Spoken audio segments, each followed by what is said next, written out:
development project of the National Telecommunications Commission.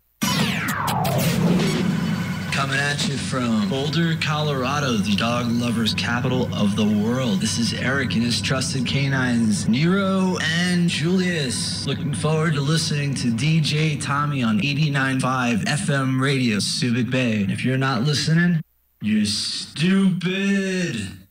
But not as stupid as a fat, dumb American. R-O-C-K 89.5 rocks.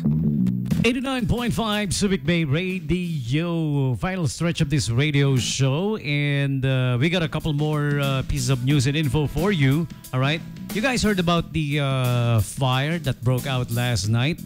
Yeah, yung sunog kagabi that happened at First Street. Yan, Barangay Banikain yan, yung First Street. Nagkasunog kagabi, pero buti na lang maagang dumating yung ating SBMA Fire Department, Ayan, according sa kaibigan natin from the SBMA Fire, si Kuya Arvin Dimac, the Dimac.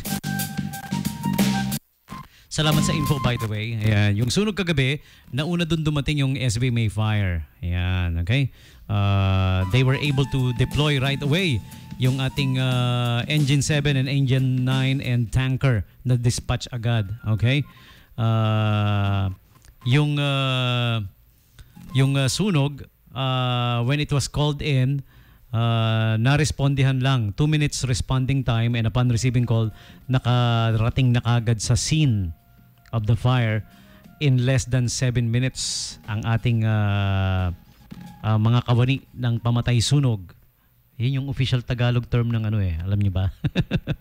ng fireman o fire personnel. Kawani ng pamatay sunog. So kudos to our SBMA Fire Department, ha? Congratulations for a job well done. Ayan, okay? I wish I could have them here at the station para kwento nila yung nangyari, pero naikwento naman sa akin, pero mas maganda kung sa kanila mismo nanggagaling, no? Siguro bukas kung if you guys are available. Ayan. Again, the fire that broke out yesterday, first to respond was the SBMA Fire Department.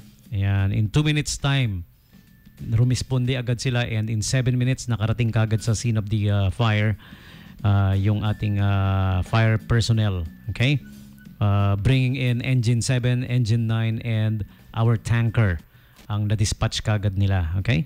So, again, job well done.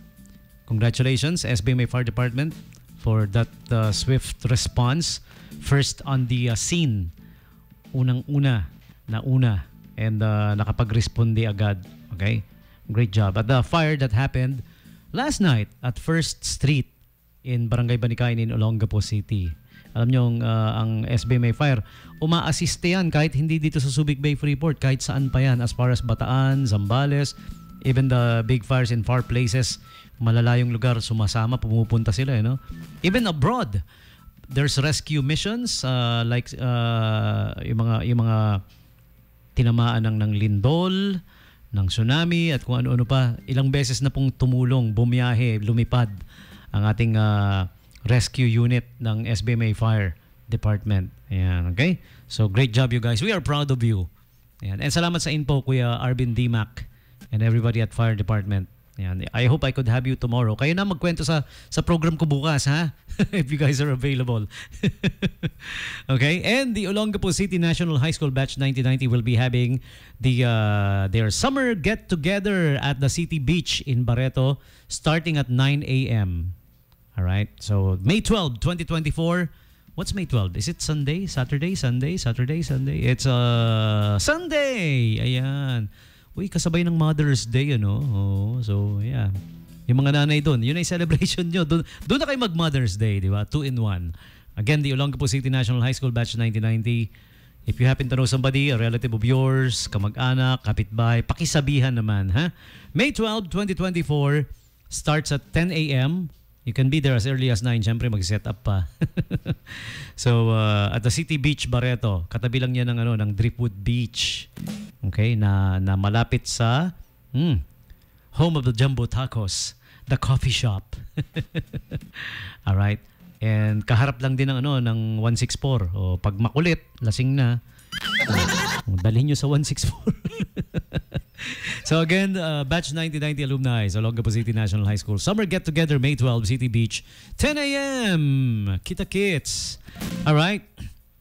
And time for me to press play on my final song. This is the last one. I'm gonna say goodbye now. Stand by for Bay Request Express. That's gonna be next. Here's December Avenue with the song Huling Sandali. Okay? And with this song for now, Tommy G saying peace. I'm out of here. Enjoy the rest of your Tuesday. Catch me again tomorrow for the Wednesday edition of The Morning Brew.